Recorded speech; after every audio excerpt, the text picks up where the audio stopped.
Welcome to YouFlix. Thank you for taking the time to watch our channel.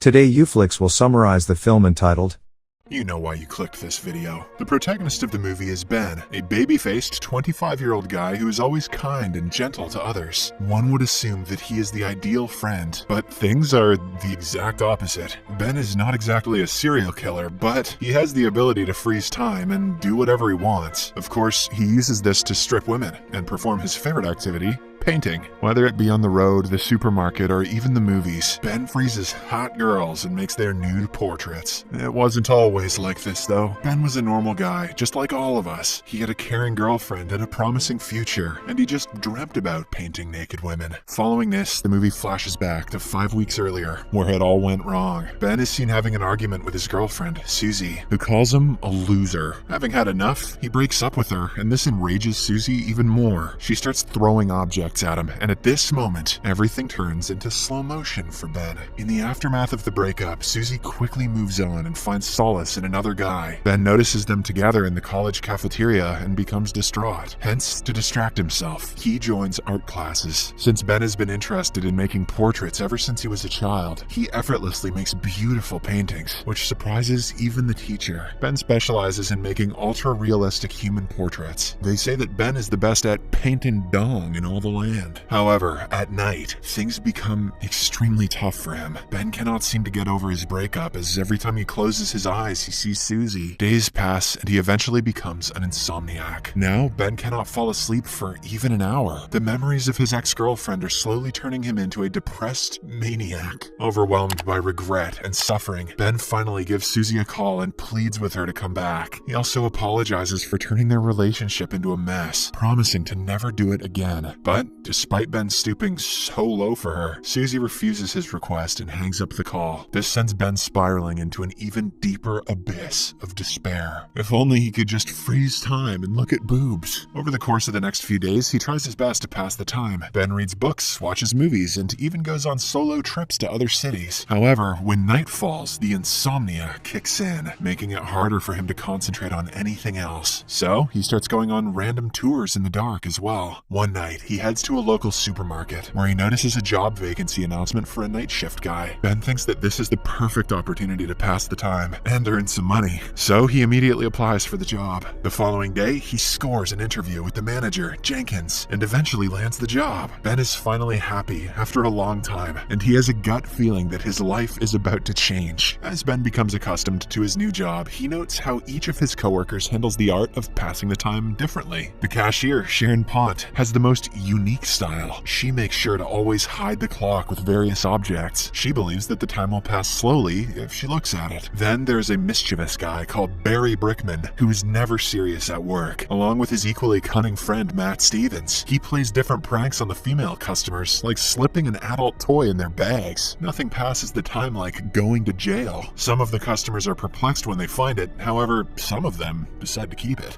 The only guy who doesn't seem to care about the time is their boss, Jenkins. He can go on and on about how successful and rich he is. Once he starts with his egoistical speeches, time passes very fast for him. But of all the night shift employees, Ben has the most unusual way of passing the time. In the pangs of his deep melancholy, Ben disassociates himself from time and reality. In other words, he uses his superpowers to freeze time and eventually his surroundings so that he can do whatever he pleases. Normally, one would run away with money or do some explicit stuff, but Ben just wants to hone his artistic skills. Since he is in awe of the female body, he picks random customers, gently disrobes them, and begins drawing their portraits. Ben has no lubricious feelings towards them. He just wants to make sure his passion for art never dies. Sure, Ben. Once he is done, he dresses them back up and cracks his fingers, causing time to start flowing once again. This has become Ben's life now. It is not something that he can be proud of, but at least he is not that depressed or crazy anymore. Slowly but steadily, he has started diverting himself from Susie. At home, Ben often hangs out with his best friend Sean. The two have been together ever since they were kids. Sean is the exact opposite of Ben, as all he wants is to get into a girl's pants, whereas Ben just straight up does it against their will. It is revealed that he has been to every strip club in the city. One night, during his night shift, Ben encounters the cashier Sharon in the locker room. He appears to have a crush on her, but he can't bring himself together to express it. But as they talk, the friendly cashier takes a bite out of his sandwich, shocking him. A small piece of pickle sticks to Sharon's cheek, and she awkwardly tries to wipe it off, but to no avail. Seeing her struggle, Ben steps in and wipes it off for her, creating a very cheesy moment between the two. Perhaps one day I can put my pickle on your face.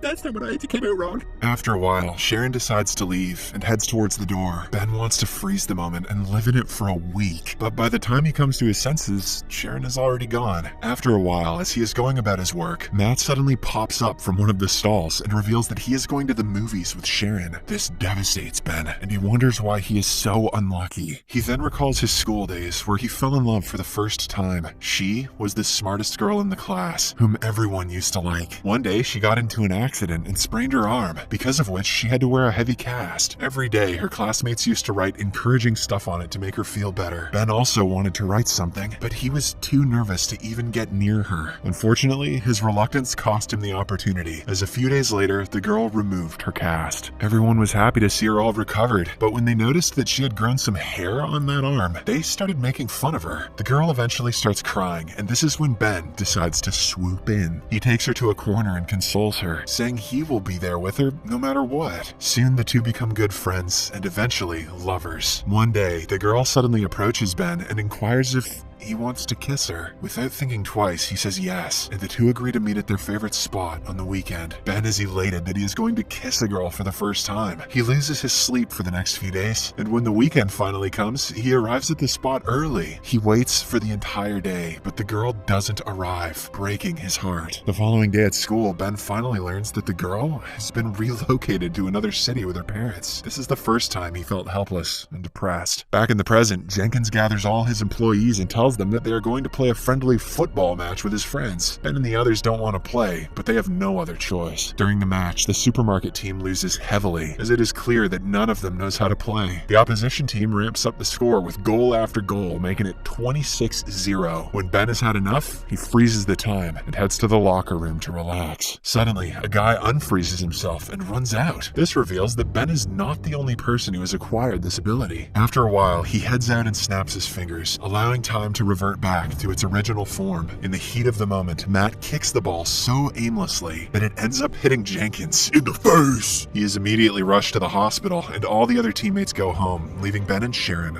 alone. In the next scene, the two stop by at a nearby diner and try to get to know each other better. There, Ben gets to know that she is actually single, and that Matt was just joking about dating her. She then shares her dreams with Ben, and he does the same. Sharon says that she's always wanted to meet a painter because she imagines that they can see the true beauty of things, even against the true beauty's will, maybe. As the two talk, it is clear that they have chemistry. After their unofficial date, Ben walks Sharon home and awkwardly ruins their first kiss by pecking her on the cheeks when she wanted it on the lips. Ben was just thinking about the pickle again. The following day, a disfigured Jenkins announces that he is going to host a party on the occasion of his birthday. Sharon asks Ben if he wants to come with her as a date, and the latter happily agrees. Later, Jenkins calls the boys to his office and gives them separate tasks for his birthday preparations. Ben is assigned with hiring a stripper to the party. Although he's never talked to one in his life, he knows just the person who can help him. Later, he asks his best buddy Sean for help, promising to take him to the party if they can get the job done. The two then head to a local club where Sean uses his experience and hires a girl for the party. The next morning, Ben gets a call from an anonymous man who claims to be an art aficionado. He has an art gallery in the city and wants to have some of Ben's work in it. This delights the latter, as for the first time in his life, someone has appreciated his art. But unbeknownst to him, it turns out to be a prank call from Barry and Matt. That night, Ben gets dressed up for the party and heads to pick Sharon up. As soon as she opens the door, he happily tells her that a popular organization wants to display his artwork. Sharon wholeheartedly congratulates him, and soon the two head to the party. When they arrive, the party is already underway. Sean is being rejected by a girl. Matt and Barry are dancing like sociopaths, and Jenkins is on the DJ. Just then, Barry notices his ex-girlfriend Susie among the attendees. It turns out she is Jenkins' brother's girlfriend. Soon the stripper arrives and heats up the party. In particular, Sean forms an instant connection with her. Meanwhile, Ben heads to the bathroom where he comes across Susie. quickly. Wasting no time, she expresses that she wants them to reconcile and become a couple again. Ben, of course, doesn't want it because he has already met the love of his life, but the crazy girl keeps on insisting. Out of the blue, she even kisses him forcefully. Ben immediately pushes her back, but when he turns around, he realizes that Sharon witnessed the whole incident. Ben tries to explain that it's not what it looks like, but the innocent cashier leaves without hearing a word. After a while, Ben goes straight to Sharon's apartment and tries to explain everything to her, but she is too blinded by her anger. When she starts hurling obscenities, Ben gets upset and leaves. Due to the breakup, he once again spirals into his world of depression and insomnia. The only thing he looks forward to is his appointment with the supposed art gallery company which had called him. In the next scene, the day finally arrives, and Ben goes there with some of his best artwork. As expected, the gallery owner denies making an appointment with him, making Ben realize that he has been pranked. But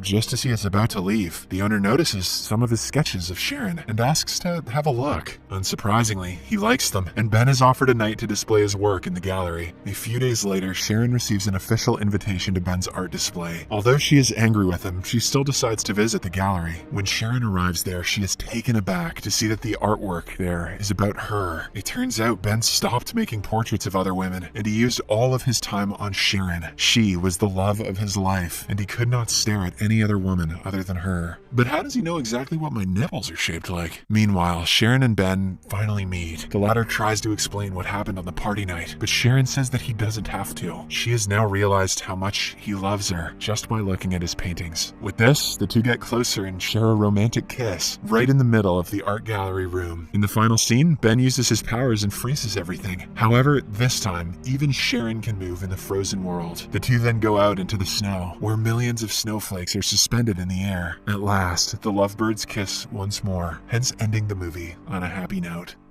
Thank you for watching.